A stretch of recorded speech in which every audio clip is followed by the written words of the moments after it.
qualité. Sur les jeux, c'est ça? Eh bien bonjour à tous. J'ai eu envie d'en jouer quand j'ai vu que ça plaisait. Nous allons démarrer ce premier temps de notre soirée d'anniversaire. Je suis Rémi Barbeau, consultant chez Oval Innovation, et au nom de toute l'équipe, d'abord, je vous dis bienvenue. Merci d'être là. C'est vraiment avec grand plaisir qu'on va partager ce moment. On a voulu cette conférence un peu hybride, c'est-à-dire pas complètement une conférence et pas complètement une table ronde, donc ça sera un peu les deux, et on prendra aussi du temps à la fin de la conférence pour échanger. On a le plaisir d'accueillir 4 intervenants qui ont des parcours très différents, qui ont des parcours professionnels, sportifs aussi très différents. Et en fait, dans notre métier, comme celui de nos clients, la notion de confiance et la notion de performance, qui sont les notions dont on va parler aujourd'hui, sont des notions tout simplement clés. C'est confiance dans les idées, confiance dans le projet, confiance dans l'équipe, confiance en soi. Et puis, c'est aussi une notion souvent d'étalonnage de la performance dans les projets aux yeux des partenaires financiers, pour qui on travaille aux côtés de nos clients, auprès des collaborateurs. Donc, quel lien entre ces deux notions? C'est ce que nous allons découvrir ensemble. Avant de poursuivre, je vous présente quand même nos intervenants. Laurent Butafogui. Vous êtes cofondateur de la start-up Genesis, réseau social dédié au financement des athlètes de haut niveau. Vous avez été, entre autres, entraîneur national de ski alpin et coordinateur de la préparation physique au FC Grenoble Rugby. J'ai raccourci, il y a plein d'autres choses que vous avez fait. Olivier Fora, après avoir occupé un poste de DG chez Firestone, puis la direction du développement de la stratégie du groupe Everial, vous avez racheté en 2017 le groupe Patriarcat. 2016. Et voilà. Qui m'a préparé cette fiche? Le groupe Patriarcat, acteur national de l'immobilier d'entreprise 360 degrés, ça j'avais gardé l'expression. Un groupe né en 1933. Laurent Mignot, merci également d'être là. Vous êtes coach sportif, révélateur de talent, et on verra ce que ça veut dire aussi dans cette conférence. Vous avez occupé les postes de manager, directeur de la formation, d'entraîneur de plusieurs clubs, notamment celui dans lequel on est, du rugby.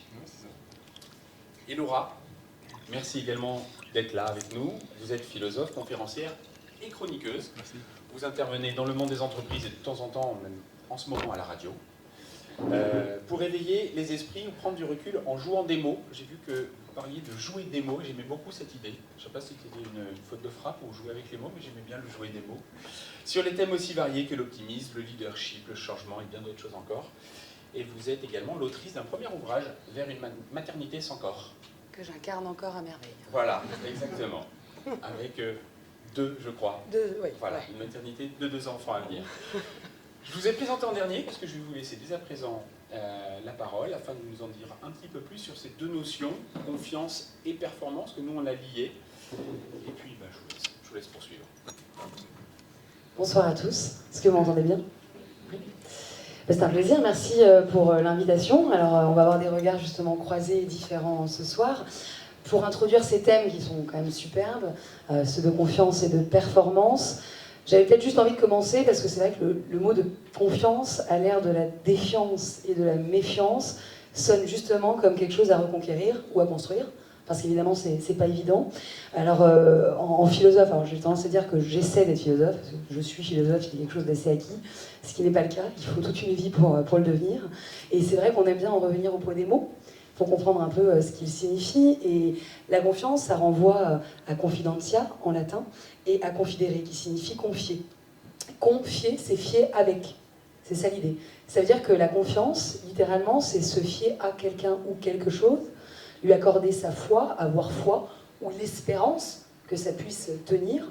On peut accorder sa confiance, je ne sais pas, à un ami, à l'avenir, à Dieu, etc., etc. Tout ça pour vous dire que la confiance, littéralement, c'est tourner vers les autres. Se fier à. On est d'accord à peu près sur ça, littéralement. Remarquez combien on est dans un monde qui aujourd'hui pense plutôt la confiance à travers le prisme de soi. Il n'y a pas un livre, si on est bientôt l'été, qui va cartonner si c'est cultiver la confiance en l'autre. Non. Par contre, cultiver la confiance en vous, ça marche. Et c'est intéressant de noter qu'évidemment, ce qui est d'abord tourné vers l'autre, aujourd'hui est tourné vers soi, Et ça montre combien effectivement la relation de confiance est mise à l'épreuve à l'ère de l'individualisme. Alors j'avais envie de faire un peu comme au rugby, que je ne pratique pas en ce moment. Je laisse à penser que, juste comme au rugby, alors, pour faire une petite métaphore, vous savez qu'au rugby, pour avancer, on doit faire la passe en arrière, ce qui est quand même pas rien. Et moi, pour avancer, j'aime bien ne pas faire l'impasse sur l'arrière, sur ce qui est passé, et comprendre ce dont on hérite, pour comprendre aussi ce qu'on mérite, quand on parle de confiance en soi aujourd'hui. Alors juste assez rapidement en termes d'histoire, mais je trouvais que c'était assez intéressant de le noter, à quel moment s'opère une bascule au cours de l'histoire hyper intéressante de ce passage de la confiance en l'autre à la confiance en soi. Assez rapidement, la modernité, les Lumières, est quelque chose d'assez savoureux. À ce moment-là, je ne parle pas trop longtemps, c'est bon, hein, j'ai le droit, vous me dites, hein, faites des signes.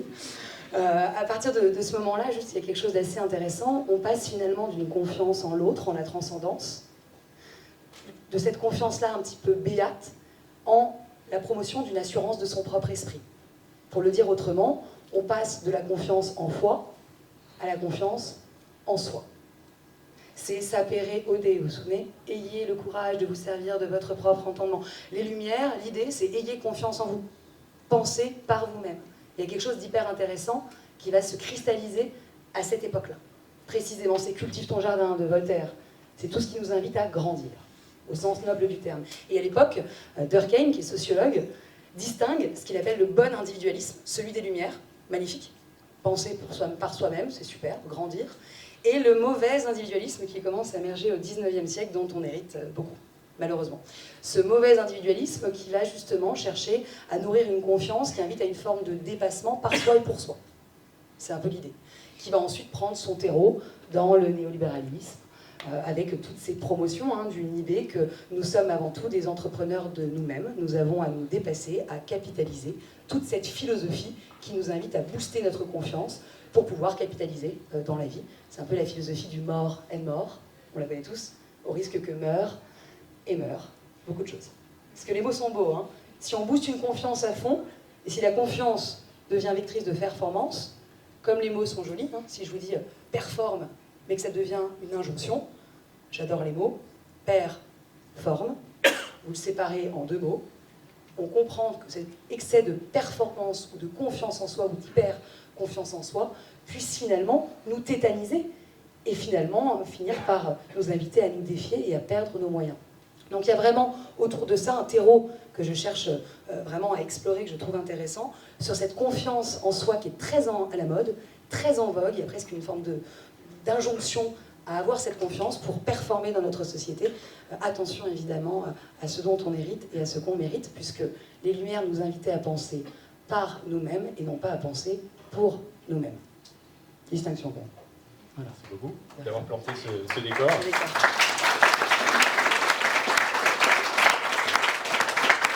Vous avez parlé de tétaniser. Alors, en discutant avec Laurent Butafogui, vous disiez, vous avez été donc sportif, vous avez préparé les sportifs de l'équipe de ski alpin pendant une vingtaine d'années, et vous me disiez, quand on discutait, de temps en temps, vous les voyez, vous sentiez leur posture, alors j'imagine qu'ils pourraient peut-être parfois tétaniser, en haut du portillon, celle dans laquelle ils vont basculer.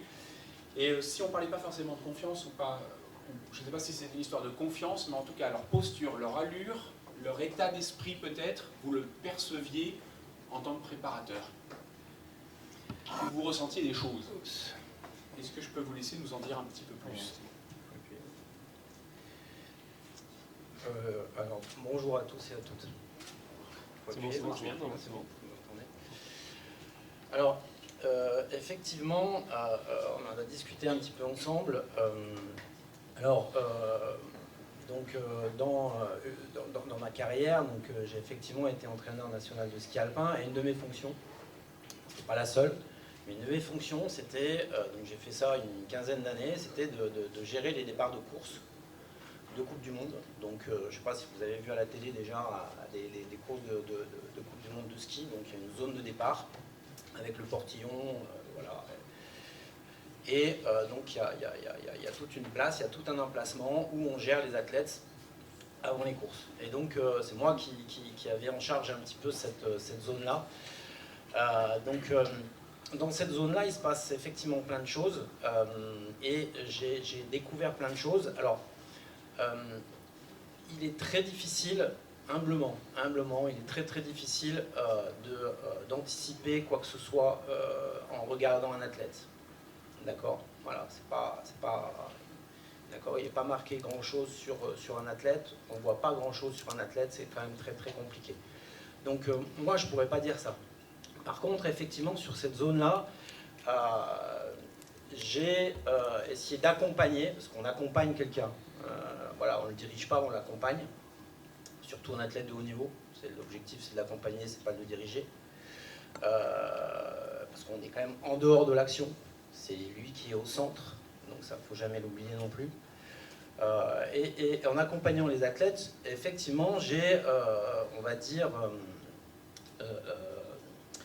appris une forme de sensibilité. Au début, c'était relativement empirique, mais en les regardant, en les écoutant, en essayant en fait de comprendre un petit peu comment ils fonctionnaient sur la zone de départ, je me suis aperçu effectivement que les profils étaient complètement différents. La notion de confiance, pour moi, c'est quelque chose qui est très très flou. C'est-à-dire souvent, voilà, après des courses de Coupe du Monde où voilà, les athlètes gagnaient, faisaient des podiums, voilà, j'étais interrogé en me disant oh, incroyable, quelle confiance, qu'est-ce qui s'est passé au départ, quelle confiance cet athlète s'est dégagé, comment vous avez fait. Bon, pour moi, la notion de confiance, c'est quelque chose d'abstrait et c'est très conceptuel. J'ai pas vu beaucoup de confiance en fait au départ de course. Ça n'existe pas la confiance pour moi, enfin la notion de confiance. Voilà. Par contre, ce qui existe effectivement, c'est dans cette zone-là, c'est une zone qui est sacrée. Pourquoi? Parce qu'on est dans la zone d'action. Et donc, ce sont des zones qui sont en fait assez rares d'accès. Pourquoi? C'est une zone où on ne débat pas, mais on est à quelques minutes de la mise en action. Donc ce sont des zones clés. On appelle ça, moi j'appelle ça des zones clés. D'accord, ce sont des zones, on va dire 1/0, c'est-à-dire soit j'y vais pas. Soit je fais pas. C'est pas qu'est-ce que je fais, et on discute, c'est j'y vais pas. Et donc ça amène une proximité et un espace d'accès super intéressant. Et ce que j'ai vu dans cette zone-là, effectivement, c'est des choses très très simples. Pourquoi? Parce que l'athlète, il est à nu dans cette zone-là. Parce qu'il va agir. Donc au moment où on agit, ou juste au moment où on va agir, donc l'action c'est la prise de décision, d'accord? Bon ben là, on est à nu. Et quand on est à nu, on redescend sur l'humain en fait. Donc en fait, je pense que toutes ces histoires-là, quand on en revient un petit peu à l'origine, on revient à l'humain. Il y a pas mal de théories, il y a pas mal de choses qu'on peut faire, il y a pas mal de techniques qu'on peut, on peut discuter de plein de choses. Et puis, ce qui ressort en fait, c'est que ce qui va décider, ce qui va être important, c'est l'humain. Donc l'humain, c'est la simplicité. D'accord ? Voilà. Et effectivement, c'est l'authenticité. Donc l'authenticité, ça veut dire, oui, donner sa confiance, c'est-à-dire, comme vous le disiez, effectivement, c'est donner son intégrité et faire confiance, c'est-à-dire avoir un rapport très très proche entre l'athlète et l'entraîneur qui le suit, qui l'accompagne, qui éventuellement lui donne quelques consignes, etc. etc. Sur le sujet de simplicité, je pense que Laurent Mignot, c'est justement ça. Enfin, vous en parlez et vous l'avez travaillé dans les dynamiques de groupe, et là vous en parlez sur une dynamique plutôt individuelle par rapport à la relation que vous aviez. Et vous avez dit il faut poser des choses simples, un cadre simple, des relations simples, et ça c'est le bon ingrédient pour, enfin un des bons ingrédients peut-être pour envoyer, alors quand on en discutait, c'est les hommes au combat, parce qu'on est sur un terrain de rugby. Comment vous traduisez cette idée de simplicité en fait quand on gère un collectif? Bonsoir, toutes, tous. Merci de votre invitation. Bravo Laura et Laura, que vous avez eu le débat, donc il va falloir que je l'élève aussi. Et comme on aime bien au rugby, ils m'ont fait la passe, donc j'étais derrière, donc il faut que j'apporte une plus-value. Vous avez bien compris, quand on prend la passe, on la prend derrière, donc il faut passer devant, il faut que j'essaye d'apporter une plus-value. Donc le challenge est assez important pour moi, je vous l'avoue. Et juste, je vais essayer de vous partager mon expérience et mon avis. C'est que mon avis. Donc vous prenez pas, voilà, c'est mon expérience, parce qu'autrement on va dire, ah ben Mignot donne des recettes comme ci, comme ça.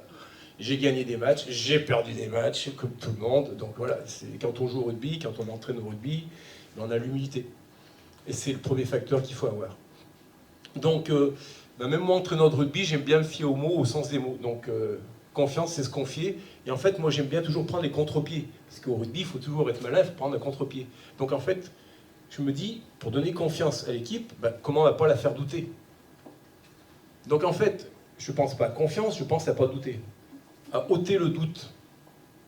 En fait, l'enjeu c'est ça, parce que quand on est dans une performance, ce qu'on fait tous, on se donne un objectif et on fonce tout droit.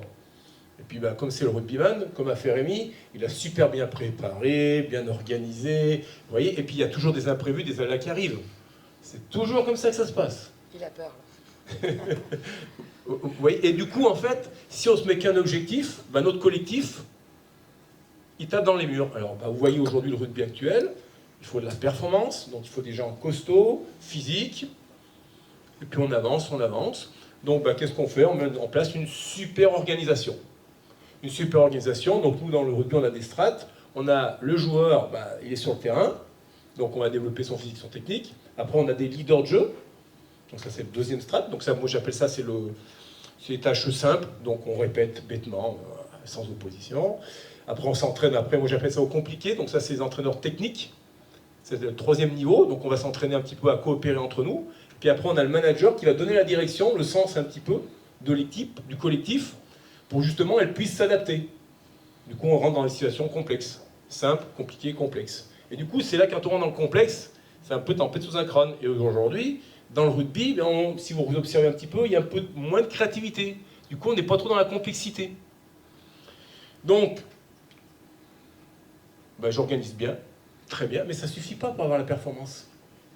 De temps en temps, mais pas durablement. Et donc l'enjeu, moi ce que je vous propose, c'est en fait de travailler la super organisation. Et la deuxième, La Rochelle, Toulouse, je suis content parce qu'ils sont en finale, de travailler le deuxième pôle, moi j'appelle ça le pôle culturel. Et le pôle culturel, c'est la relation entre les hommes. C'est la culture de l'entreprise. C'est la culture du club. C'est la philosophie. Du coup, c'est la manière qu'on va se lier entre nous. Du coup, moi, c'est comment je vais avoir confiance en Laura, etc., etc. Comment on va se lier entre nous. Et du coup, c'est toutes ces relations informelles qu'on ne voit pas, mais qui sont hyper importantes, qu'on peut évaluer. C'est la petite tape au collègue quand il a fait un en avant. C'est toutes ces choses-là qui font la différence. Et donc, moi, ce que je vous propose, c'est un pôle organisationnel et un pôle culturel, tout simplement, à travailler. Et en tant que chef d'entreprise, pour moi, le pôle culturel, il est imposé par le chef d'entreprise. Et c'est évaluable. C'est-à-dire quelqu'un qui est pointilleux, qui est précis, eh bien dans son entreprise, il faut que ça soit pointilleux et précis. Quelqu'un qui aime le sport, il faut que ça bouge, il faut que ça soit dans l'action. C'est comme ça. Et c'est pas négociable. Voilà ma vision des choses. Et donc dans une équipe de rugby, vous aviez Pierre Mignoni qui était ici, sa culture à lui, c'était les joueurs, ils doivent être volontaires pour l'institution. Parce que j'ai oublié, là je vais terminer par ça, pour moi, se lier à, on doit se lier, et moi je prends tout, les pronoms. Pronoms, je, tu, c'est je me... Alors, je suis désolé, mais moi je pense qu'il faut aussi se confier à soi. Et se confier à soi, c'est se toucher son cerveau émotionnel. Parce que c'est lui qui prend la décision. Donc je pense que même le joueur, il doit se confier à soi. Voilà. Du coup, il va moins douter. C'est-à-dire que j'ai une redondance de performance, c'est-à-dire que je sais que dans cette situation-là, je ne vais pas y arriver. De côté. Du coup, se confier à soi, c'est travailler sur les points forts. Je vous en parlerai en deuxième question, mais c'est travailler les points forts. Donc j'ai confiance en toi. Il. Parce que le il, c'est comment on est perçu par les autres, par l'adversaire. Nous, c'est le collectif. Vous, c'est les autres, comment ils nous voient, les spectateurs. Et le il, pour moi, c'est l'institution. Donc en fait, j'essaye de balayer tout ça dans ma réflexion de culture. Avant de passer la parole à Olivier, Laura, est-ce que vous aviez justement un commentaire à faire sur ces aspects de doute, de simplicité que propose, sur lesquels revenait Laurent? Bah, je pense que c'est, au final, c'est un peu la même chose, parce que quand je disais confiance en soi, c'était juste dans son caractère exacerbé. C'est-à-dire que quand ça devient quelque chose d'excessif et qu'on vous demande, qu'on exige une certaine confiance en vous, voire justement à vous éviter de douter, faisant croire que le fait d'avoir des doutes, c'est finalement peut-être ne pas être performant ou ne pas oser. Moi, je pense que justement, tout sportif de haut niveau est quelqu'un qui a quand même certains doutes à certains endroits et évidemment confiance en certaines de ses forces. Je creuserai quand même sur les faiblesses, parce que si la confiance c'est la rencontre de l'autre, c'est aussi la rencontre de l'autre en soi. Pour pouvoir se fier à soi, faut-il encore connaître aussi les parts d'ombre ou de doute que l'on a. Parce que sinon on l'apprend à ses dépens. Et un jour ça marche, et puis le jour où ça marche pas, on se dit mais oh, qu'est-ce qui s'est passé? Et on sait que c'est aussi de nos échecs qu'on apprend beaucoup de choses. Et j'intervenais d'ailleurs sur le thème de l'échec il y a peu. Il y a un superbe livre sur les vertus de l'échec de Charles Pépin qui montre combien toute réussite est finalement le fruit d'échecs répétés. C'est une évidence, et le sport justement en témoigne. Donc pour moi, cette confiance en soi, elle s'acquiert à travers l'expérimentation de l'autre en soi, qui finalement n'a pas toujours été à la hauteur. Ce que je pointais du doigt, c'est finalement cette exigence contemporaine qui m'apparaît cruelle et difficile. C'est qu'on vous demande de prendre à la hauteur, et ça donne juste le sentiment de finalement ne plus l'être. Ce qui est terrible, quoi. C'est que cette confiance exacerbée, c'était le cultive ton jardin de Voltaire, est devenu cultive ton jardin à coup d'OGM, quoi. Organisme grandement motivé, quoi. Faut envoyer tout le temps. Et ça, c'est terrible. C'est terrible. Donc, d'une, on perd en lien social, surtout qu'on n'a plus forcément confiance en les autres, on a peur, on y voit de la défiance. L'autre est un concurrent dans tous les champs de la vie, et c'est pas de la compétition, là, c'est de la concurrence, où il y a quelque chose de plus fort. Et d'une, la confiance en soi, elle est très vite mise à mal quand on n'est pas à la hauteur des propres défis qu'on avait. Donc je pense que le doute fait partie vraiment de cette confiance, et la philosophie, c'est quand même apprendre à se rappeler qu'on ne sait pas tout, et qu'on ne maîtrise pas tout, et l'humilité fait partie du sport. D'ailleurs, je crois que c'est Charles Pépin qui, dans son bouquin, disait « Si vous n'avez pas confiance en les autres, vous n'avez probablement pas la capacité d'avoir confiance en vous. » Il y a forcément quelque chose d'étroitement lié. Et quand vous avez beaucoup confiance en les autres, il y a aussi peut-être cette idée qu'on a une certaine forme de confiance en soi, ou peut-être moins peur de se voir abîmé parce qu'on est solide aussi. Et dans tous les cas, la confiance, c'est accepter. Il y a un ouvrage assez sympa qui s'appelle aussi le contrat de défiance, d'une philosophe qui s'appelle Michela Marzano. Le contrat de défiance qui montre que quand on est dans un monde où on a peu de confiance, on met des contrats. Partout, forcément. Et c'est intéressant de voir que la confiance sous-tend le fait de ne pouvoir ne pas être à la hauteur de celle-ci. Si je fais confiance à quelqu'un, c'est que, dans le fond, je lui accorde quelque chose sans certitude. Peut-être va-t-il me décevoir, peut-être ne le fera-t-il pas, mais c'est aussi toute la beauté de la confiance. C'est de ne pas savoir. Bon, ça n'empêche qu'on peut faire des contrats, hein, tout de même. Olivier, en quelques années, on va reparler de cette fameuse confiance, que vous êtes entouré d'une équipe pour faire avancer le groupe Patriarcat, donc racheté il y a 7 ans maintenant. Vous avez triplé le chiffre d'affaires avec l'équipe, vous avez triplé l'effectif, donc l'équipe a grossi.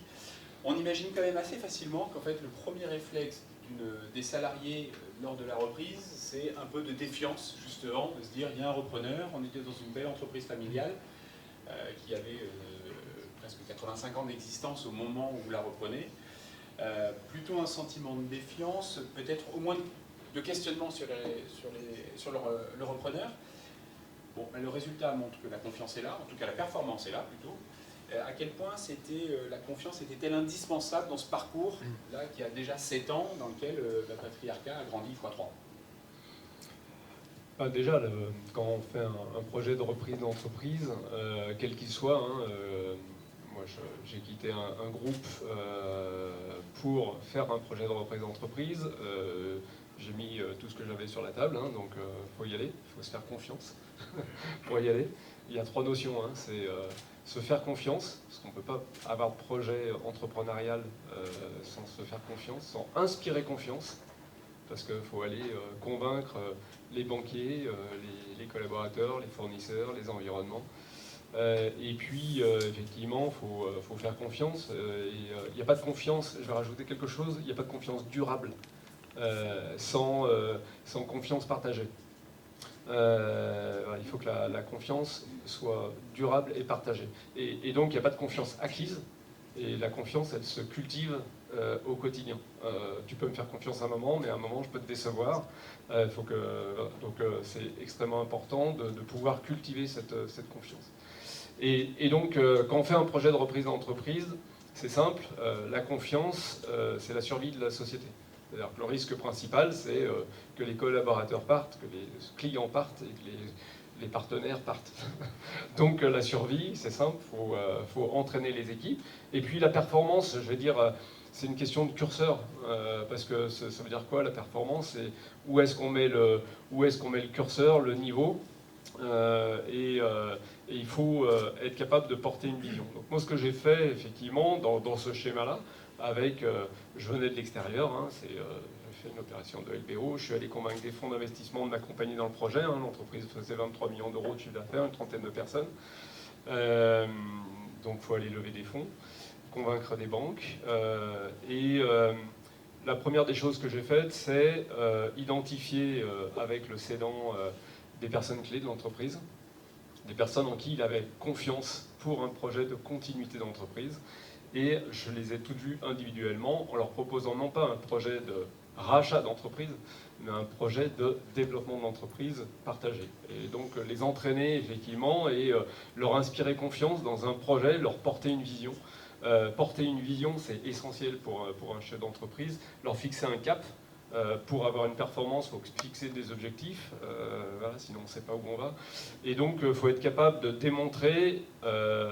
la transparence est clé, la communication est clé, dire ce qu'on fait, faire ce qu'on dit, et donc de manière très opérationnelle. On reprend une entreprise, je vais vous démontrer, je vais rencontrer des clients, ils me disent ce qu'ils vont, ce qu'ils vont. Évidemment, quand on reprend une entreprise, on est le déversoir de tout ce qui ne va pas, puis il y a plein de choses qui vont aussi. Donc il faut être capable d'avoir des actions très concrètes au sein de l'entreprise, entraîner les équipes, partager. Donc j'ai entraîné toutes les équipes aussi dans des réflexions stratégiques. Comment est-ce qu'on va bâtir?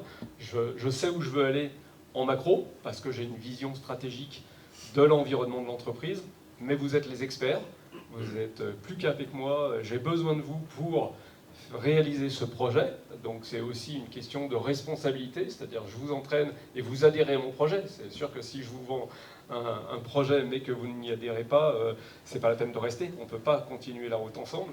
Donc il faut être capable de se le dire. Par contre, à partir du moment où vous adhérez au projet, je vous fais confiance, je vous responsabilise, je communique en permanence avec vous. On va travailler un projet stratégique ensemble et on va le décliner. Et tout ça en conservant un point important, c'est l'ADN de l'entreprise.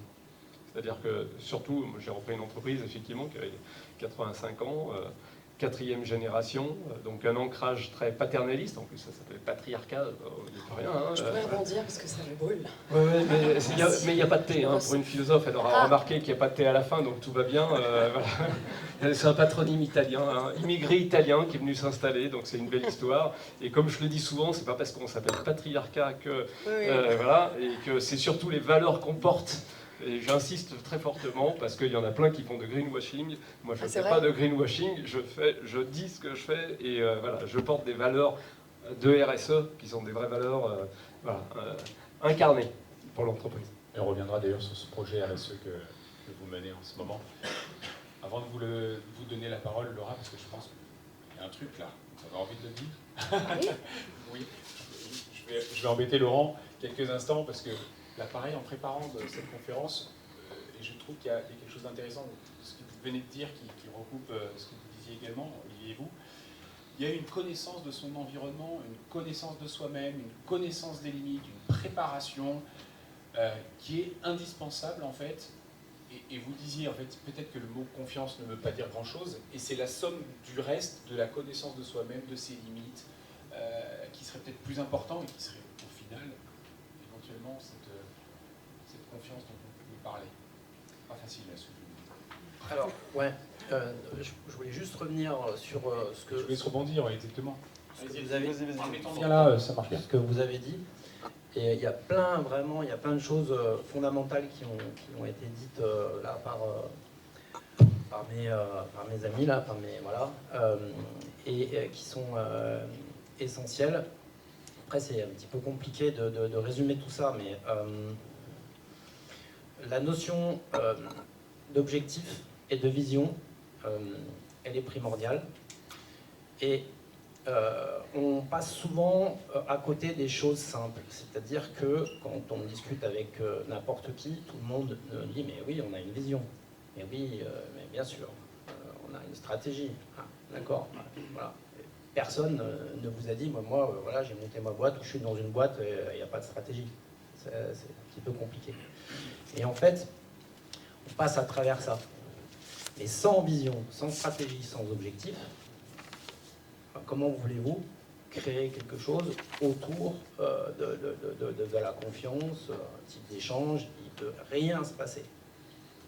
Donc quelquefois avant de parler de choses de complexes voilà, autour de la notion de confiance, déjà, est-ce que vous avez des objectifs communs? C'est Olivier, non? C'est ça? Ouais. Est-ce qu'ils sont assumés? Est-ce qu'ils sont clairs? Et ça, c'est la base. Derrière, ça déroule. En fait, la notion de confiance, c'est quelque chose qui doit se dérouler, qui est de fait, en fait. C'est quelque chose qui vient, c'est la cerise sur le gâteau. D'accord? C'est pas quelque chose qu'on déclame, qu'on déclare, qu'on dit, bon, ben voilà, maintenant, ok, voilà, je vous annonce, voilà, je vais vous donner ma confiance et vous allez avoir confiance en moi. Ok, c'est bon, c'est parti, allez, hop, roule. Non, ça ne marche pas comme ça. D'accord? C'est quelque chose qui infuse d'autres, de choses comme qui se passe d'ailleurs dans le quotidien. J'ai bien aimé aussi ça. D'accord? C'est-à-dire qu'on incarne.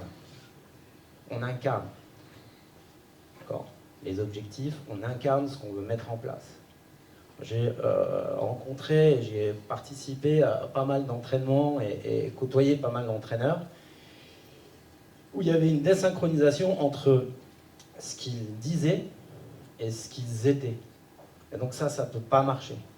Vous pouvez avoir les plus beaux discours autour de la confiance, autour de l'échange, autour de l'écoute.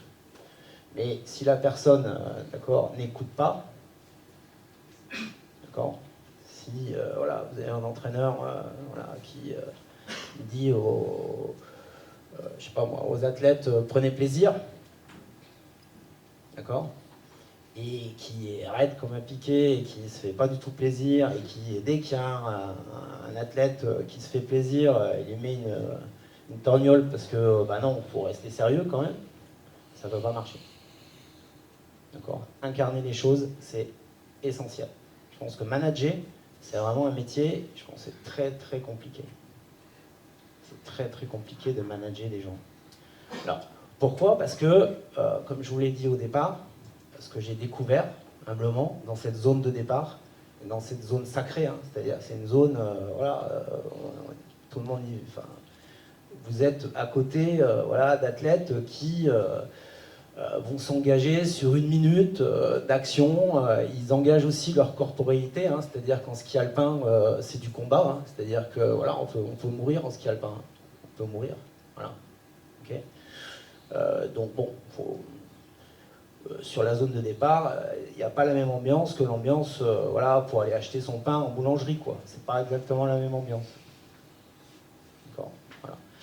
Et donc dans cette zone-là, ce que j'ai appris, c'est que chacun était différent. Il n'y a rien de systématique. D'accord? Ok. Il y a effectivement peut-être des grands champs linéaires sur lesquels on peut travailler et qu'on peut systématiser un petit peu. Et après, la difficulté, c'est que chacun ici dans cette salle, chacun, chacune, d'accord, vous êtes différents. Donc comment manager un groupe de personnes qui a une vision des choses différentes, donc d'où, si la vision n'est pas claire, impossible de créer une cohésion, ça part en vrac mais complet. Okay. Parce que les gens ont une manière de voir le monde qui est individuelle à chacun. Ça, c'est la première chose. La deuxième chose aussi, c'est que ce que j'ai un peu ressenti au départ, je vous donne une anecdote, mon premier départ de Coupe du Monde, donc je le fais avec 2 athlètes qui s'appellent Fred Covili et Joël Chenal. Bon, il faut connaître un petit peu le ski, mais c'est quand même des athlètes qui ont gagné des choses et voilà, ça skiait pas trop mal. moi j'arrive du groupe Coupe d'Europe, Laguin Fariné, tout ça, machin, je me dis, bon là, ouais, bon, tu montes au départ, voilà, c'est toi qui gères les départs, ouais, donc bien sûr, il faut dire oui, hein, il faut pas commencer à dire non, donc, ouais, tout va bien, tout ça, bon, je me retrouve au départ avec ces deux gars-là. Et en fait, ce qui s'est passé, c'est que je me suis dit, ok, centre-toi sur toi. Centre-toi sur toi. L'objectif déjà, c'est d'être le plus posé possible. Ne rajoute pas de choses. C'est pas toi qui fais, c'est eux qui font. Plus tu seras posé, plus tu incarneras ce que eux ils doivent ressentir, ce que eux ils doivent faire, peut-être que mieux ça se passera. D'accord? Et ça c'est hyper simple. Donc, ce qui m'est venu derrière, c'est qu'effectivement, pour donner confiance à l'autre, la base, c'est déjà d'avoir confiance en soi. Donc, dans un premier temps, il faut déjà se connaître, c'est-à-dire qui je suis, quelles sont mes qualités, quels sont mes défauts, quelle est ma vision, voilà, et qui j'ai en face de moi. Je pense qu'il est quand même très compliqué de travailler avec quelqu'un sans savoir qui vous avez en face de vous. Vous avez une chance sur deux de vous planter. D'accord? Donc soit vous dites, bon, bah, c'est parce qu'il n'a rien compris, ou c'est parce que bah, je ne peux pas lui donner ma confiance, parce que ouais, il y a quand même... Soit vous dites, ben non, en fait, on a juste une vision différente. Donc comment ça se passe? Quelle est ma vision? Quelle est sa vision? Comment je fais pour créer un environnement extérieur pour qu'éventuellement ils puissent comprendre et accepter et qu'on trouve un axe ensemble de travail? Ou, comme le dit Olivier, bon, bah, si vraiment il y a incohérence et il n'y a pas de possibilité, eh ben, on fait autre chose. Parce que ça existe aussi, c'est possible. Il y a des endroits où bah, il faut partir. On va reparler en plus avec, je crois, Laurent Mignot de cet aspect de cadre tout à l'heure, de l'environnement. Laura, je vous laisse peut-être réagir à ce qu'on vient d'entendre. Alors, Belle chose. il y a beaucoup de choses. On pourrait finir à minuit, hein, clairement. On a le temps. Elle est super. Non, alors juste pour rebondir, bon, à chaud, je reviendrai après, peut-être à la fin si on a le temps sur patriarcat ou autre, mais pour rebondir sur les mots, parce que vous m'avez quand même tendu une perche intéressante, et je trouve qu'il y a un enjeu fondamental, la notion de cohérence. On l'a entendu plusieurs fois, que ce soit la congruence, la cohérence entre ce qu'on fait, ce qu'on dit, ce qu'on pense. Et moi, je joue beaucoup avec les mots, vous l'avez dit, mais pas que par amour et par plaisir d'en jouer, mais parce que je suis convaincue qu'on déjoue beaucoup de choses avec les mots, et que les mots créent des mots, M-A-U-X, ou que les mots peuvent être aussi moteurs et motivants. Mais que si on n'y met rien, bon, bah, un mot peut en créer, justement, et c'est très dommageable. Et je pense qu'il y a quelque chose vraiment de fondamental derrière tout ça. J'ai deux petites phrases leitmotiv qui m'accompagnent. La première, c'est nul engagement là où le langage ment. Et je pense que dans le monde professionnel, comme dans le monde sportif, bah, ça marche plutôt bien, parce que c'est sûr qu'on ne va pas engager les gens si le langage n'est pas fiable, si on raconte des histoires, plutôt qu'on essaye de créer une histoire, parce que dans ce que vous avez dit derrière, il y a quand même la notion de récit. Comment je fais en sorte que les gens soient partie prenante de l'histoire qu'on se raconte. Et pour ça, comment je fais en sorte qu'ils soient acteurs plutôt que spectateurs. Un bon manager ou un bon coach, il a quand même envie que les gens soient partie prenante de cette histoire.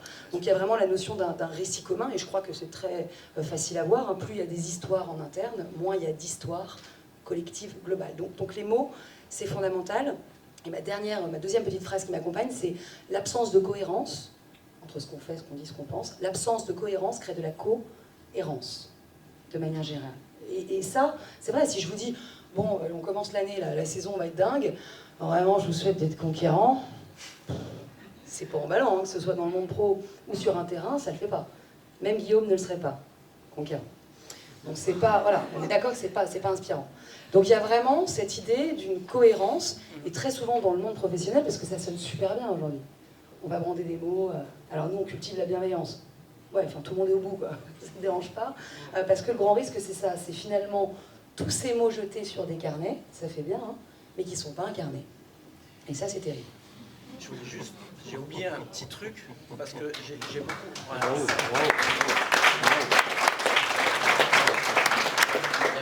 Il y a juste un... Je m'excuse, il y a juste un petit truc aussi qui m'est revenu, dont je voulais parler, et qui est...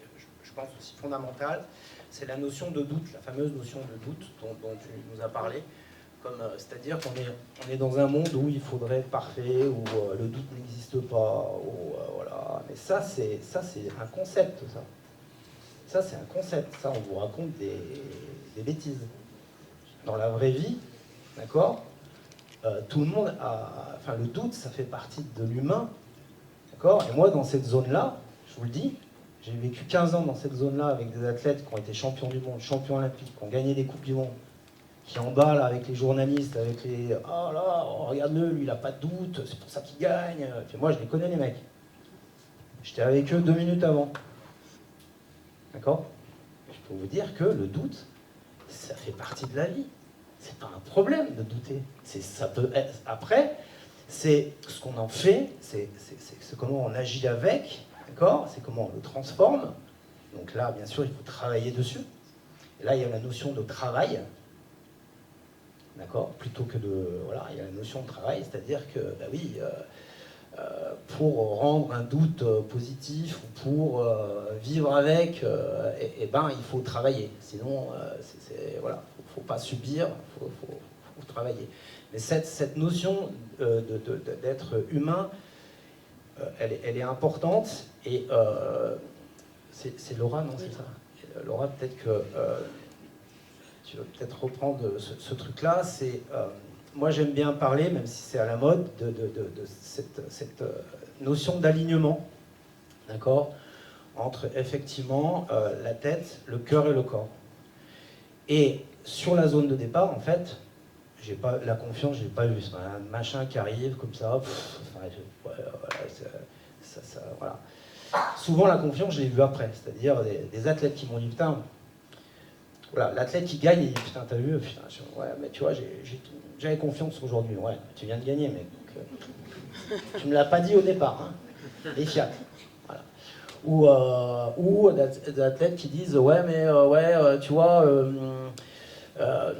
pour avoir confiance, il faut que je gagne. Ah ouais. Mais pour gagner, il faut que tu aies confiance. Donc là, on est mal barré, mec. Donc là, ça marche pas ton truc. Voilà. Donc, par contre, effectivement, des athlètes qui cherchaient l'alignement. D'accord? L'alignement. C'est-à-dire le rapport à soi, être vrai, être prêt avec qui je suis, avec effectivement beaucoup de mes qualités, mais aussi mes défauts, pour agir et aller chercher le meilleur de moi. Sur le terrain de rugby, je crois que c'est pareil, Laurent. Vous disiez on bosse, comme des fous, on va jouer à notre partition, mais on a un gros doute, c'est l'adversaire. Et on joue dans un cadre, en fait, il va falloir s'adapter, parce que lui, il a bossé aussi, on a beau l'avoir regardé à la téloche, en fait, il apporte beaucoup de doutes. Et il y avait cette histoire de gestion de l'environnement, en fait, qui était assez forte. Je vais vous raconter une histoire. Donc je suis parachuté en février au CSBJ Rugby, j'étais au CSBJ Rugby, j'étais directeur de centre de formation, je suis parachuté au CSBJ du Rugby, on est en Pro D2, le club est 14e, souci financier comme d'habitude à Bourgoin, et relégable potentiellement. Donc on me dit, bon ben écoute Laurent, tu vas reprendre l'équipe. Donc j'ai agi sur le premier levier, donc l'équipe était très organisée, des entraîneurs très pros. J'ai agi sur le premier levier sur les valeurs culturelles.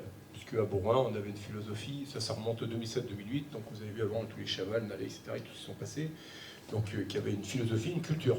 Donc en fait, moi, ancien bergalien, j'étais joueur, entraîneur, formateur, du coup, je reprends l'équipe, du coup, j'ai appuyé sur ces valeurs. Et en fait, ces valeurs-là, en fait, elles sont, on va dire, intuitives, elles font partie de nous, on les fait au quotidien, on ne s'en aperçoit pas, en fait. C'est notre qualité de manière naturelle, en fait. On fait ça comme marcher, comme jouer avec les mots. Et, en fait, et du coup, au rugby, la première qualité, la première valeur, en fait, c'est s'ajuster à l'autre. C'est être solidaire. Mais s'ajuster à l'autre, ça veut dire quoi? Ça veut dire l'observer. Ça veut dire observer ses mouvements. Ça veut dire le laisser faire. Quand il veut prendre un espace, ben, je laisse faire. Je ne vais pas faire, moi, je suis le meilleur et je passe devant. Et du coup, en fait, j'ai réactivé ça et on a fini 7e. Tranquillement. Et du coup, le cadre était bien défini, mais j'ai mis un autre cadre. Et le cadre qui était bien défini par l'entraîneur avant, c'est-à-dire que moi, j'ai essayé d'améliorer, que quand on joue sur les valeurs, on joue aussi sur la qualité de chacun. C'est-à-dire qu'au rugby, il y a des avants, des grands costauds, puis il y a des derrière, des petits, des neufs, plus intelligents, on va dire plus habiles, plus rusés, d'autres qui sont plus dans la force, d'autres qui sont plus dans la fluidité, d'autres qui sont plus dans la coopération. Et en fait, c'est pour ça qu'au rugby, en fait, chacun a sa place. Parce que chacun a des qualités différentes. Et chacun a un potentiel différent. Et en fait, l'enjeu, c'est mettre les bonnes personnes à la bonne place. Donc, je continue mon histoire. Donc, on finit 7e. Bien sûr, la DNCG arrive. On se bat jusqu'en août. Le club est relégué en Fédéral 3, parce qu'on n'a plus de sous. Donc du coup, là, il faut que j'aille vendre le projet à Pierre Camus pour rester en Fédéral 1. Et là, on avait une moyenne de joueurs de 22 ans, 23 ans, donc c'était que des jeunes du club. Donc qu'est-ce que j'ai fait? J'ai vendu quoi? Les valeurs du club. Bourgoin est un club formateur, donc avec nos jeunes, on va y arriver. Et on va créer un collectif. On avait 2 anciens, Péclier et Le Basque qui encadraient, et tout allait bien. Résultat des courses. Donc on s'était mis un objectif partagé. Partagé avec les joueurs avant d'aller voir Camus, parce que si je vais tout seul, donc il va faire le tour un petit peu qu'on est tout le monde, parce que tout le monde était parti, quand c'est comme ça, c'est professionnel. Donc on avait mis l'objectif partagé. En revanche, j'ai mis l'objectif, c'est de monter. Donc l'année de Fédéral 1, on est invaincu en poule. Les 8e, on gagne le match aller, match retour. Le match quart de finale, on perd à Nevers, on gagne le match retour, donc on fait la demi-finale. La demi-finale, on perd à Montauban, on gagne Montauban, donc on monte. Finale. Bon, moi je dis, bah, tout va aller bien. On joue la finale, ici contre Bourg-en-Bresse. Qu'est-ce qu'on a fait? Selon vous, qu'est-ce qu'on a fait? Perdu. Parce qu'on s'est mis un objectif, c'était gagner. Et là, dans ma tête, et j'avais oublié un truc qui est fondamental, ça s'appelle l'intention. C'est-à-dire l'intention d'action. Et quand on est sur les valeurs, c'est sur des intentions d'action. Et c'est quoi une intention d'action? Eh bien, c'est être solidaire. Et c'est-à-dire, quand on va faire un match, et comment on se prépare au combat, eh bien, c'est comme ça. C'est-à-dire, si on fait comme Rémi, qui a super bien organisé, franchement, il a mis un cadre super. Il a mis une fluidité, vous avez vu? Comme c'est fluide, vous avez vu? C'est super fluide. Vous avez vu? Non, mais franchement, vous avez vu comme ça déroule? Tout le monde apporte son truc. Franchement, c'est exceptionnel. Bravo, Rémi. C'est exceptionnel.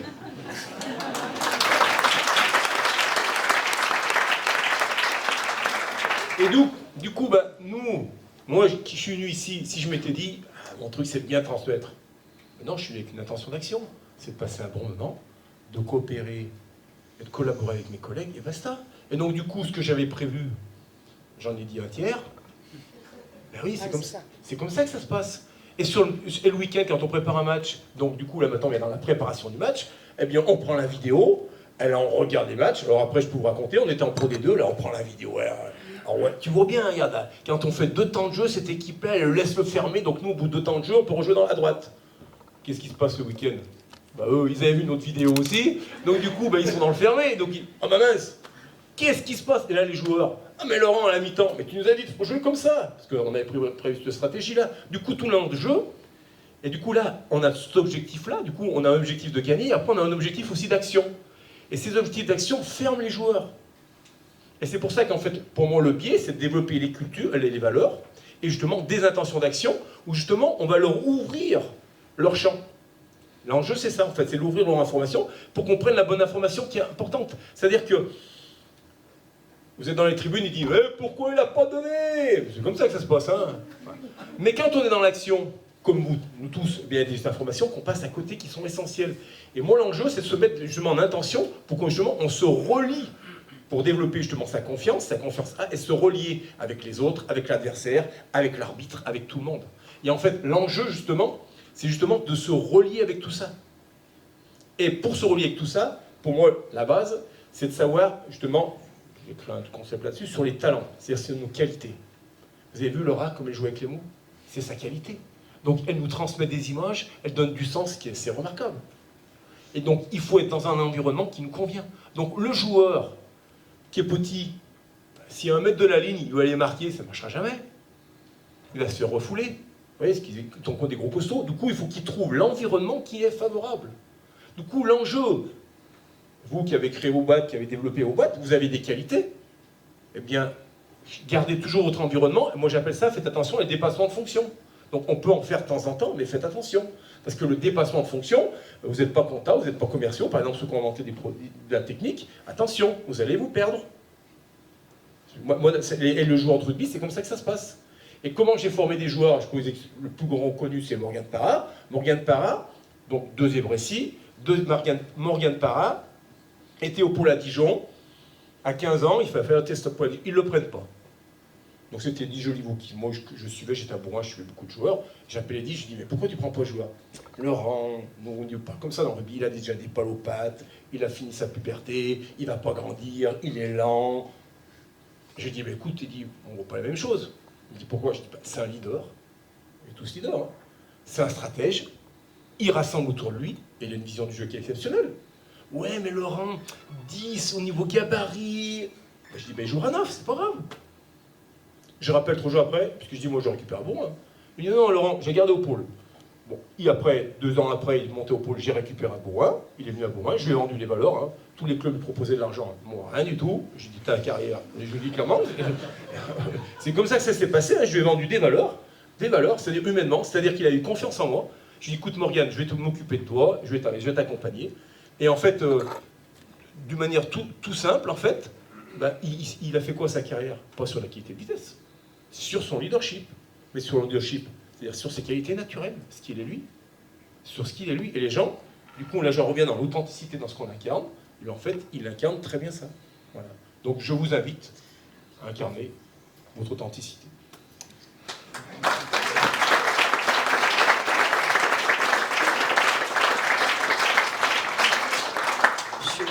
Je suis obligée de rebondir à la chose, je suis contente.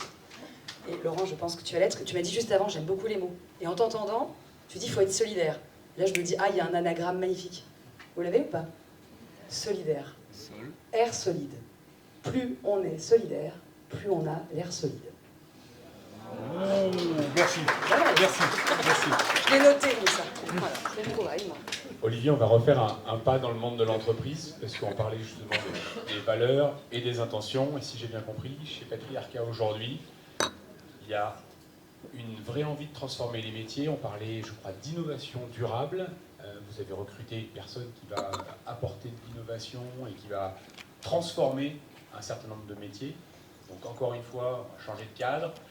On va probablement demander aux uns et aux autres de bouger. C'est quoi les difficultés? C'est quoi la recette pour arriver à faire cette transformation dans l'entreprise? Alors effectivement, déjà, au même titre qu'il n'y a pas de confiance durable, voilà, il faut aussi qu'il y ait de la performance durable. C'est quoi la performance? Parce qu'on peut être très performant, mais pas durablement. Je prends un exemple, hein, Kodak, avant l'heure du numérique, hein, des techniciens, c'était très très performant, pas durablement. Donc ça veut dire qu'il faut être en permanence en train de se remettre en cause sur ses fondamentaux et avoir une vision suffisamment élargie de son activité, des mouvements de son écosystème. C'est voilà, comment est-ce que l'ensemble de mon environnement influence mes métiers, mes collaborateurs, la technique. Et donc nous, on fait de l'immobilier d'entreprise.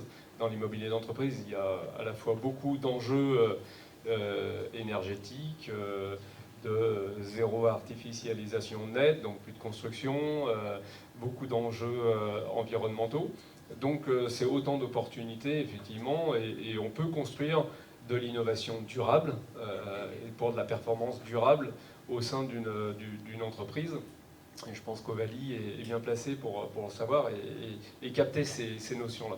Donc effectivement, je me suis posé la question, d'abord, comment nous on fait 5, on a associé, on a dissocié 5 pôles stratégiques, hein, l'immobilier, le bâtiment, la maintenance des bâtiments, donc toutes les notions de service, l'énergie que j'ai créée en 2017, ça n'existait pas, donc voilà, on développe beaucoup de services à l'énergie, et puis l'exploitation, parce qu'on a une foncière et on porte de l'investissement, on est devenu promoteur immobilier, et tout ça, ça permet d'alimenter aussi notre écosystème d'entreprise. Mais l'important, c'est que j'ai à la fois embauché des experts, parce qu'on a besoin de techniciens, et il faut être capable de les faire travailler ensemble autour d'un projet commun, d'une stratégie commune, parce que sinon ça reste que des entreprises en silo. Et donc on a bâti effectivement un projet qu'on a appelé écosystème 360 degrés pour associer l'ensemble de nos métiers Et pour ça, j'avais besoin absolument, quelque chose que j'anime, mais on ne peut pas être dirigeant d'entreprise, président et tout faire, et donc il faut être aussi être capable de faire venir du 109. Et effectivement, je me suis posé la question de comment est-ce que j'allais l'intégrer, et j'ai embauché une responsable QSE, RSE, et à qui j'ai confié une mission d'innovation durable, non pas pour me dire ce qu'il fallait faire, mais pour animer l'ensemble des équipes et pour faire émerger de l'ensemble des équipes, effectivement, le meilleur d'eux-mêmes. Et donc, être capable de les associer. J'ai pris quelqu'un qui ne vient absolument pas, qui vient de l'agroalimentaire, absolument pas du bâtiment, elle connaît zéro, mais du coup, elle a un œil neuf, un œil critique, et elle pose des bonnes questions, des questions pertinentes, et elle fait émerger. C'est plus facile quand on a... Elle prend de fait de la distance, hein, parce qu'elle n'y connaît absolument rien, mais elle vient avec un nouveau filtre, et elle va faire émerger, effectivement, auprès des équipes, cette capacité à faire travailler autour de projets communs. Voilà. Et nous, l'enjeu, c'est d'arriver à trouver des projets qui vont associer et lier, tu parlais de liens, lier nos équipes pour donner corps à l'entreprise et qu'on ait cette performance. Et finalement, ça a du sens à la fois en interne, mais le meilleur résultat, c'est la croissance du chiffre d'affaires, du résultat, des équipes, etc. C'est le marché finalement et les clients qui nous renvoient cet élément-là. Et pour ça, on a besoin vraiment à chaque fois de construire dans son écosystème. Et moi, je demande systématiquement aux équipes de cartographier leur écosystème. Qui influence vos activités, vos business? La réglementation, la législation, pour nous, elle est extrêmement importante. C'est un élément qui est majeur. Le décret tertiaire, pour ceux qui connaissent, voilà, faut amener de la performance sur les bâtiments. C'est un danger pour nous, mais c'est une formidable opportunité. Donc, il faut être en veille en permanence. Donc, cette animation aussi, elle est clé d'être en veille, de capter de l'information, de la transmettre aux équipes qui souvent sont dans l'opérationnel, sont la tête dans la mêlée. Donc il faut être capable d'avoir les bonnes sources d'informations, et ça se parle beaucoup derrière la mêlée, pour donner les bonnes indications. C'est exactement ça, et l'entreprise, elle doit faire corps autour de ce projet commun, être capable de travailler et démontrer effectivement que ce qu'on écrit en termes d'organisation est performant, c'est-à-dire délivré. Et à un moment, on a besoin aussi de faire du chiffre d'affaires, de faire du résultat pour continuer à investir. Et puis, ce que je veux dire aussi, c'est que une des premières choses que j'ai faites quand j'ai repris l'entreprise, j'ai associé des collaborateurs dans le capital, parce que pour moi, c'était essentiel de fidéliser les équipes. Et donc, le partage de la valeur, c'est comment est-ce que aussi cette performance, on est capable de la redistribuer aux équipes. On la redistribue dans la performance de l'entreprise. C'est-à-dire aujourd'hui, nous, on a les moyens d'investir beaucoup d'argent dans un très beau siège, dans un cadre agréable de travail, quand un collaborateur... Voilà. Donner des moyens aux équipes de travailler, d'avoir le meilleur matériel, d'être fiers de leur entreprise. Voilà. Et c'est essentiel de pouvoir animer, je parle vraiment d'animation, plus que d'expertise technique. La communication, elle est essentielle autour de ça. On avait tout un tas d'ingrédients, j'ai l'impression, pour aller vers la performance, et la confiance en faisait partie. Laura, on va presque conclure, donc je vais vous laisser de nouveau la parole. Alors, j'avais une question, alors c'était moins préparé et plus compliqué, mais est-ce qu'on peut imaginer qu'il y a des ingrédients pour générer de la confiance, en fait, alors, au service de la performance ou de la performance que l'entreprise se donne, parce qu'en fait, la notion de performance, c'est probablement l'atteinte de l'objectif qu'on s'est donné déjà. Mais est-ce qu'on aurait des ingrédients pour cultiver, pour générer, pour pousser cette fameuse confiance qui est nécessaire au bout du compte à la cour d'entraînement? Il a été beaucoup évoqué effectivement la notion d'objectif. J'ajouterais que l'objectif est fondamental, c'est qu'on parle beaucoup de sens, qui est un grand mot dans notre société, on cherche quand même du sens. On retrouve la notion de direction, c'est vrai qu'évidemment si on ne sait pas où on va, ça va être compliqué d'y aller, c'est sûr.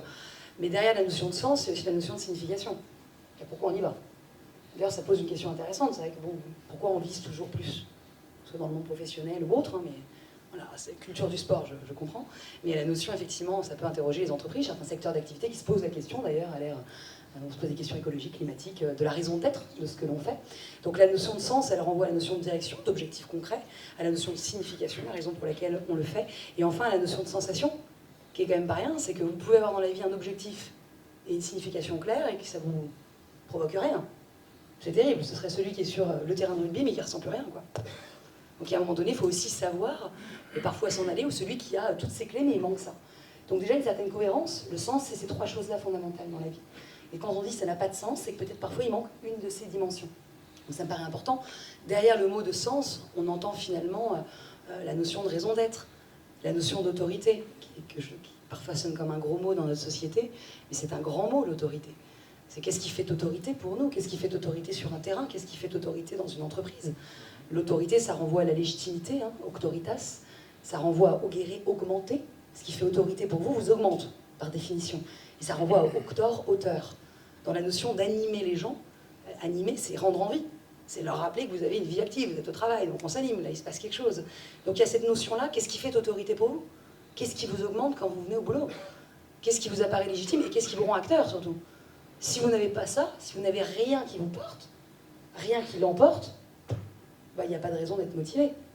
Bon, en somme, autre petite phrase, j'arrête après.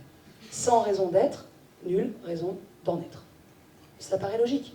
Si on n'a pas de raison d'être dans la vie, à titre individuel et à titre collectif, hein, si vous levez le matin, seul, il n'y a rien qui vous augmente, rien qui vous apparaît légitime, rien qui vous rend auteur, vous avez peu de raisons d'en être, et nous, on a très peu de raisons d'y venir. On est d'accord? Et bien dans le monde de l'entreprise, c'est pareil. Si vous avez une raison d'être forte, les gens ont une raison d'en être, et les clients ont une raison d'y venir, j'ajouterais surtout aujourd'hui à l'ère de la fidélisation et du recrutement pas toujours facile, les gens ont peut-être des raisons de venir dans cette entreprise. Et c'est pareil, je pense, dans un domaine comme le sport. On voit effectivement certains... J'ai eu le plaisir d'intervenir avec Martin Fourcade sur une activité qui n'était pas... Bon, voilà, il n'y a pas forcément le vent en poupe il y a quelques années, et on voit combien, effectivement, quand on arrive à parler des choses, qu'il y a des raisons d'en être, les jeunes ont des raisons d'y venir aussi. Donc ça fédère, les gens s'inscrivent, toute la force des médias aussi, hein, à travers le sport.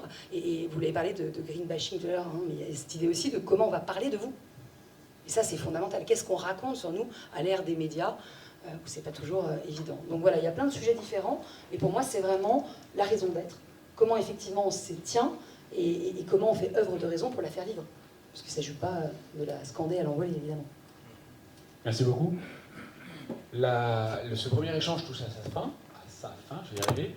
Est-ce que on se donne, je vais regarder ma montre, on se donne 5 minutes, quelle que soit l'heure qu'il est, ça fera plus 5. Est-ce que vous avez quelques questions à poser à nos intervenants avant de conclure, sachant qu'il y a une question icebreaker dans l'Assemblée, je la connais. C'est Thomas qui va la donner si vous n'en avez pas. C'est dont on a parlé ce matin. Je te laisse démarrer. Non, oui, tout à l'heure on parlait d'environnement, ça l'aspect l'environnement. Moi j'avais une réflexion sur les managers ou les coachs, surtout en foot et en rugby, on dit à certains qui s'adaptent à l'adversaire, tout le temps, en temps réel pendant le match, puis on entend surtout d'autres qui disent en gros ils meurent avec leurs idées, de toute façon c'est eux qui vont imposer leur jeu, leur cadre, et ça ne bougera pas. Vous en pensez quoi? Laurent, alors, on joue ou on s'adapte? En fait, l'enjeu du rugby, c'est de créer la confiance chez l'autre. Donc, si tu es mon adversaire, je vais te créer la confiance. Donc, tu m'as étudié la vidéo, donc je vais jouer comme tu le souhaites. Et arrivé au bon moment, je vais te surprendre. Voilà l'enjeu. Donc, ça c'est la première chose. La deuxième chose, c'est qu'il est beaucoup plus facile de déconstruire. En fait, c'est une nouvelle stratégie. Stratégie, tu fais... comme les Romains, la tortue, et tu te laisses attaquer. Et dès que l'adversaire fait une faiblesse, tu fonces. Donc ça, c'est la première stratégie que beaucoup d'entraîneurs travaillent, avec une organisation très structurée. Avec les data, aujourd'hui, c'est ce qui se développe maximum. Moi, je crois plutôt à l'humain. Donc, il faut cette stratégie-là, et pour moi, il faut la stratégie de la créativité. C'est là qu'il faut travailler sur les valeurs et sur les hommes.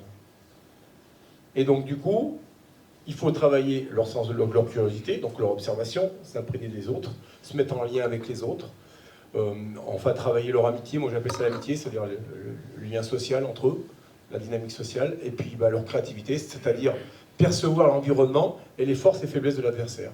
Donc, pour moi, c'est l'avenir du sport. Manchester City, ils sont là-dedans, par exemple, si on parle du foot. Le Stade Toulousain est là-dedans. Voilà, ils sont dans et la défense et l'attaque. Voilà. Donc, moi, il me semble que c'est un équilibre entre les deux. Moi, j'ai un proverbe chinois qui dit le mauvais temps. Vous savez ce que c'est, le mauvais temps en Chine? C'est quand il fait toujours le même temps. Donc, en fait, il n'y a pas de vérité, mais je pense qu'il faut un équilibre entre les deux. Voilà. Et donc, c'est ce qui va nous permettre, justement, de nous ajuster, de nous adapter continuellement à l'environnement. Et puis, il y a des jours où mon copain, là, il n'est pas bien, on va jouer différemment.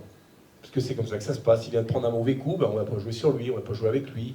Voilà, c'est comme le matin quand vous avez une entreprise. Voilà, il y en a qui arrivent le matin, il s'engueule avec sa femme, on va pas y l'échafouin, on va pas discuter avec lui, quoi. Non, mais c'est comme ça, c'est la vie, quoi, en fait. Mais moi, je pense que ça s'observe, et ça se travaille. Soit autrement, c'est des machines, il faut qu'ils soient productifs tout de suite dès le matin, soit on lui laisse le temps de se mettre dans la dynamique. Voilà, donc moi j'appelle ça l'ambiance. Voilà. Et du coup, j'en reviens à mes intentions d'action. Moi j'y crois beaucoup parce que l'intention d'action, du coup là on fait un peu de la physique quantique, en fait, on la pense avant. C'est-à-dire que quand il dit la confiance, le mec il dit tu ne l'as pas dit avant, mais il l'a pensé avant. Le mec en se couchant il y a pensé. Parce qu'en fait, on ne gagne pas comme ça. Hein. On l'a déjà pensé avant, on s'est déjà imaginé, on s'est déjà vu gagner. Hein. On s'est déjà vu rencontrer, bien sûr. Quand on parle d'objectifs, en fait, on s'imagine dans sa tête, on se représente dans sa tête. En fait, les actions, en fait, elles sont déjà vécues avant. Hein. Faut pas se tromper, on se les représente dans la tête. Hein. C'est pas, tiens, aujourd'hui, je vais gagner. Hein. Non, je vous garantis, c'est tout pensé avant. C'est pensé avant, en fait. Voilà, moi, comment je joue. Du coup, pour moi, il n'y a pas de bonne école. Voilà. Est-ce que... Je t'en prie. David Marchand-Maillet d'Altaom. Je pense que si on est tous réunis dans cette salle, c'est qu'on pense que l'innovation est un facteur de performance. Et ma question, c'est finalement quel rapport on peut donner entre innovation et confiance. L'innovation, ça bouscule un peu la confiance. Il faut avoir de la confiance pour innover. Et finalement, sur un terrain de rugby où il faut aussi savoir innover parfois, et parfois pas trop non plus, parce que ça peut perturber les camarades. Donc voilà, je voulais avoir votre avis sur le lien entre confiance et innovation. Moi, je réponds, après je donne la parole. Deux choses. En fait, il y a l'environnement pour la création et l'environnement pour la non-création. Et moi, je pense que moi, aujourd'hui, j'ai formé mes joueurs à ça, en fait. Tous les joueurs qui jouent, je les ai formés à ça, en fait. De percevoir quand est-ce qu'il faut innover, quand est-ce qu'il ne faut pas innover. C'est-à-dire qu'il ne faut pas innover quand on va mettre l'équipe en danger. Dans le sport, c'est ça. Autrement, on va prendre un essai à 0 passe. Voilà. Du coup, l'enjeu, pour moi, c'est ça. Voilà. D'un point de vue entrepreneurial, l'innovation, elle s'inscrit dans une stratégie. Il faut impérativement que... En fait, c'est cette stratégie qui va nouer le lien de confiance parce qu'on va assurer aussi la pérennité de l'entreprise. Voilà. L'innovation, elle doit se construire. Elle peut mettre en danger les hommes. Elle peut mettre en danger les compétences, les expertises. Donc, il faut pouvoir expliquer en quoi c'est un enjeu stratégique de survie pour l'entreprise, toujours pareil. Derrière, être capable d'expliquer et de construire avec les équipes les moyens stratégiques pour atteindre les objectifs qu'on s'est fixés et composer les équipes. Et effectivement, la difficulté, c'est que certains peuvent se sentir en danger dans une orientation stratégique.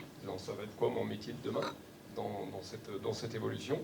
Donc, il faut pouvoir les accompagner à la fois sur l'évolution des compétences, l'évolution des expertises, trouver sa place, éventuellement faire bouger les pions, c'est toujours difficile, mais c'est vraiment cette démonstration finalement de l'innovation va générer la performance, la différenciation sur le marché. Si on innove, c'est aussi pour se différencier vis-à-vis de l'équipe adverse ou des concurrents. Donc c'est vraiment la capacité à générer cette pérennité de l'entreprise qui va être aussi un facteur de confiance, de confiance importante. En 1 minute. Ouais. Après on va se réhydrater. Pour moi, l'innovation, c'est quelque chose qui est très structuré. Et l'innovation, c'est rester en mouvement. Donc c'est fondamental. une entreprise ou une équipe ou un athlète, les athlètes qui font des résultats de manière régulière, en fait, ils ont compris que c'est pas parce que tu gagnes une fois, donc déjà bon, voilà, tu construis pour gagner, et après pour continuer à gagner, c'est super compliqué en fait. Pourquoi? Parce qu'il faut comprendre que c'est pas parce que tu as gagné une fois que derrière il faut se fermer et attendre. Quand tu attends, tu es mort. Et donc il faut effectivement rester en mouvement. Et l'innovation, c'est rester en mouvement. C'est tout sauf l'idée saugrenue qui vient comme ça, déstabiliser un truc. Enfin, pour moi, on n'est pas du tout là-dessus. Et j'aime beaucoup comment Olivier structure et parle de l'innovation. C'est clair, c'est structuré, il y a une stratégie. Ouais, c'est ça l'innovation. C'est pas on se réunit, on lance une pièce en l'air et puis tiens, je fais un truc que j'ai jamais fait, puis je vois ce qui se passe. C'est pas du tout ça. C'est rester en mouvement. Il faut expliquer aussi que l'innovation, pour beaucoup, l'innovation, c'est la technologie ou la technique. On peut innover de plein de façons différentes. On peut innover en posture. Je vais vous surprendre par ma posture. Je vais vous surprendre parce que je vais aller sur des marchés où vous ne pensez pas que je vais les gérer. Et puis, je vais innover dans mon modèle économique, des modèles locatifs. Voilà. Aujourd'hui, on voit bien toute la rupture technologique a amené aussi beaucoup de modèles économiques différents. Donc l'innovation, il faut entraîner les équipes à être très agiles. Et ça, c'est un facteur clé de succès d'entreprise, l'agilité, surtout dans on est dans un phénomène d'accélération des mouvements, effectivement, de l'environnement. Donc l'agilité, elle est clé, et que l'innovation, elle peut être de nature très différente, et on n'a pas besoin d'être un technicien, d'être un ingénieur pour innover. Et juste sur l'innovation, sur un terrain de rugby, moi, tel que je la pratique, je vois que ça vous fait rire, hein, c'est sympa. Je pourrais vous surprendre, cela dit, ça serait innové, quoi. Hein, on pourrait imaginer. L'innovation renvoie aussi à la conciliation entre le prescrit et le réel. Entre ce que l'on sait, croit savoir, l'acquis, et la réalité. Et parfois, il y a des choses qui ne fonctionnent pas. Pourtant, on a toujours fait comme ça. Ben oui, mais là, ça ne marche pas. Et il y a cette incertitude qui est passionnante, et d'ailleurs, je ne cesse de regarder le ballon. Et le fait que ce ballon soit ovale dit des choses très intéressantes de cette incertitude propre au rugby. Parce que quand vous faites du foot, quand on joue au foot, le ballon est rond, et donc un peu plus maîtrisable que ne l'est celui du rugby. Parce que justement, ce caractère ovale rend la technique encore. Il y a quand même une incertitude plus forte, même si vous faites le geste 1000 fois. De par cette ovalité, il y a une certaine incertitude, donc je pense qu'il y a quelque chose d'intéressant. Le ballon de rugby porte en lui cette idée que innover, c'est concilier le prescrit et la réalité. Il y a quelque chose de cet ordre. Merci. En plus, c'est pourquoi on s'appelle Ovalie, c'est pour aider à gérer cette incertitude. Ovale. L'ovalité. Ah, mais il y a vraiment un. On l'a eu. Je le savais. Merci beaucoup. Merci à tous les quatre.